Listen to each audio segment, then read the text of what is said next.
Excel में VBA programming use करके macro use करके कैसे हम लोग थोड़ा कॉम्प्लिकेटेड काम को आसानी से जल्दी कर सकते हैं। एक एग्जांपल दिखाते हैं। कॉलम है रोड प्रोजेक्ट का, चेनेज है फ्रॉम टू, ये साइड है कितना लेंथ में बनेगा, ये लेंथ है और ये उसका हाइट। जो स्ट्रेच है इसके बीच में ये दो FRL है मेरा, जो एक कॉन्ट्रैक्ट एग्रीमेंट का FRL है, एक डिजाइन FRL। डिफरेंस मैंने यहाँ निकाल लिया। एवरेज हाइट जो कॉलम है यहाँ पे, ये इतना सेल का एवरेज लेके हमको यहाँ पे लिखना है।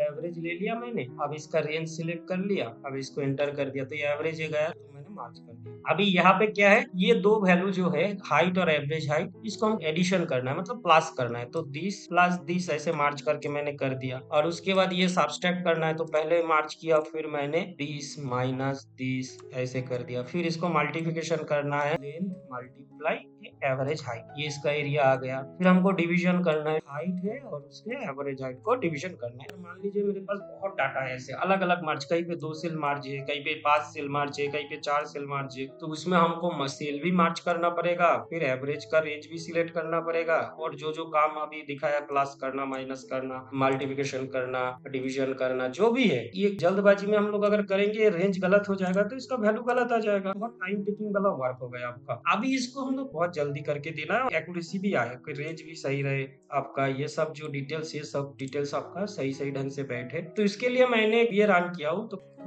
असाइन करके रखा है ऑलरेडी, तो जिसमें बटन है रन बटन। जैसे मैं रन बटन क्लिक करूंगा, अभी देखिए मैं पहले एवरेज करूंगा, तो एवरेज करने के लिए मुझे अब यहाँ पे क्राइटेरिया डालना पड़ेगा। मैं सेल मार्च करूंगा, इसके रेफरेंस में करूंगा। अब कोई भी उठा लो, बी सी डी सब एक ही नंबर में मार्च है, तो मैं ये वाला उठा लेता हूँ बी। तो बी के अगेंस्ट में मैं मार्च करूंगा। अब एवरेज करूंगा कौन सा कॉलम का वैल्यू, मैं पी कॉलम का वैल्यू, तो पी कॉलम का फर्स्ट वैल्यू दे दिया। अब एवरेज मेरा एक ही कॉलम का होगा, तो सेकंड कॉलम मैं ब्लैंक दे दूंगा। ब्लैंक वाला मतलब उसके बाजू वाला जो ब्लैंक कॉलम है वो दे दूंगा क्यू। ये मैंने क्यू दे दिया। अब ये पूछ रहा है कौन सा जगह पे मैं एवरेज वैल्यू दूंगा, मैं दूंगा ये एच कॉलम पे, तो मैंने यहाँ पे एच टाइप कर दिया। अब ये पूछ क्या रहा है, देखिए enter the starting row number, मेरा कहाँ से शुरू हो रहा है, रो नंबर 4 से, तो मैंने यहाँ 4 डाल दिया। अब 4 डालने के बाद ये पूछ रहा है हम क्या करेंगे, एडिशन करेंगे, सब्सट्रैक्शन करेंगे, मल्टीप्लिकेशन, डिवीजन और एवरेज। तो मैं करूंगा एवरेज, तो मैं एवरेज के लिए ये डाल दिया। मार्ज होना है, जहाँ पे 2 सेल मार्ज होना है, 2 सेल मार्ज होके देखिए इतना ही एवरेज कर रहा है। यहाँ पे 3 सेल मार्ज होके इतना ही एवरेज कर रहा है। यहाँ पे आपका 4 सेल मार्ज होके इतना ही एवरेज कर रहा है, तो ऑटोमेटिक ये एवरेज ले लिया। अब सेम तरीके से फिर कर सकते हैं। ये मैंने बी सेल के अगेंस्ट में जी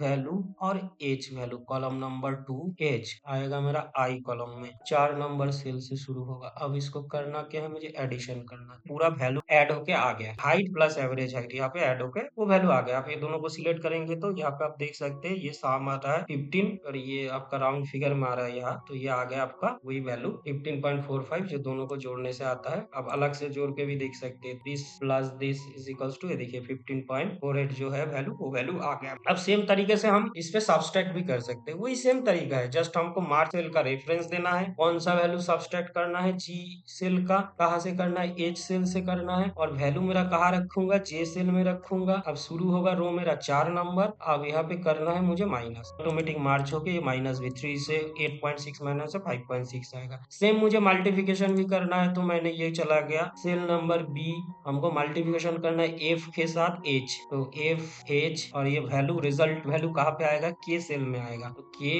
अब 4 से शुरू होगा मेरा रो नंबर, और अभी करूंगा मैं मल्टीप्लिकेशन होके आ गया है। यहाँ पे देखिए 17 इंटू 8.5, अब मल्टीप्लिकेशन करने से 146.8, ये आप देख भी सकते हैं कौन सा सेल मल्टीप्लिकेशन हुआ है ऑटोमेटिक। अब डिवीजन का सेम प्रोसीड्योर, अब सिलेक्ट कीजिए, अब बी सेल की जगह मैं सी सेल के रेफरेंस से भी मार्च कर सकता हूँ, क्योंकि दोनों का मार्च मेरा सेम काउंट है, तो मैं इधर सी डाल दिया। फिर मुझे अभी क्या करना है, डिवीजन करना है, डिवीजन करना है जी के साथ एच, तो जी कर दिया, यहाँ एच कर दिया।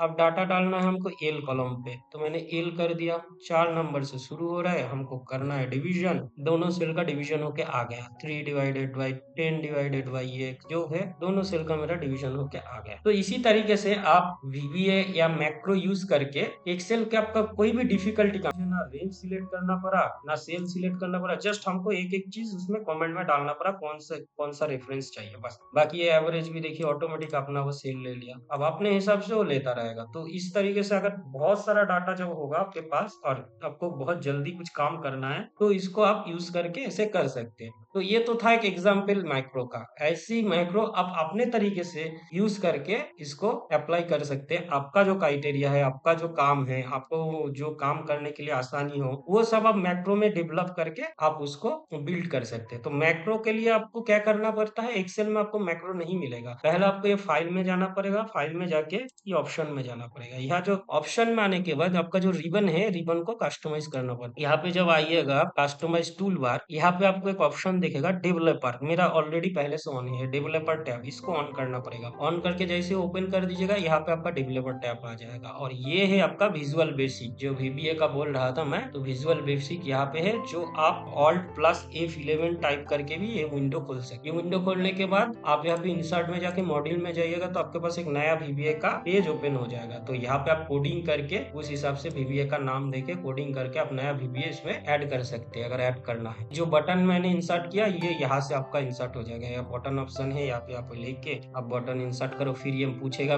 जो मैक्रो एक सीट में आपका होगा, वो मैक्रो का आपका दिखाएगा, वो सिलेक्ट करके आप बटन में असाइन कर सकते हैं। इसमें मैं ऑलरेडी मैक्रो असाइन करके रान बोल के लिख रखा है, हमारे साम एडिशन, जो आपका समझ में अच्छा लगे उस हिसाब से आप इस तरीके से बना सकते हैं। सेव एज करना है, लोकेशन आप सिलेक्ट कीजिए कहीं पे भी, मान लीजिए मैं डेस्कटॉप ही सिलेक्ट कर लेता हूँ। ये वाला जो एक्सटेंशन जो है, ये एक्सेल वर्कशीट करने से, सेव करने के बाद आपका मैक्रो सेकंड टाइम ओपन करने से काम नहीं करेगा। तो इसके लिए हमेशा एक्सेल मैक्रो इनेबल वर्कशीट ही ये ऑप्शन सिलेक्ट करके इसको सेव कीजिएगा, नहीं तो ये ओपन नहीं होगा। तो ठीक है दोस्तों, आज के लिए बस इतना ही। नेक्स्ट वीडियो में आप लोग अगर कमेंट करेंगे किसी को कुछ काम आप लोग डेली करते हैं एक्सेल में, जिसको आपको शॉर्ट प्रोसेस चाहिए, अगर आप कुछ मुझे एग्जाम्पल देंगे का कोई वीडियो मैं इसमें अपडेट करूंगा। अगर आप लोगों को वीडियो अच्छा लगे, प्लीज मेरे चैनल को सब्सक्राइब कर दीजिए, वीडियो को लाइक कर दीजिए। Thank you for watching.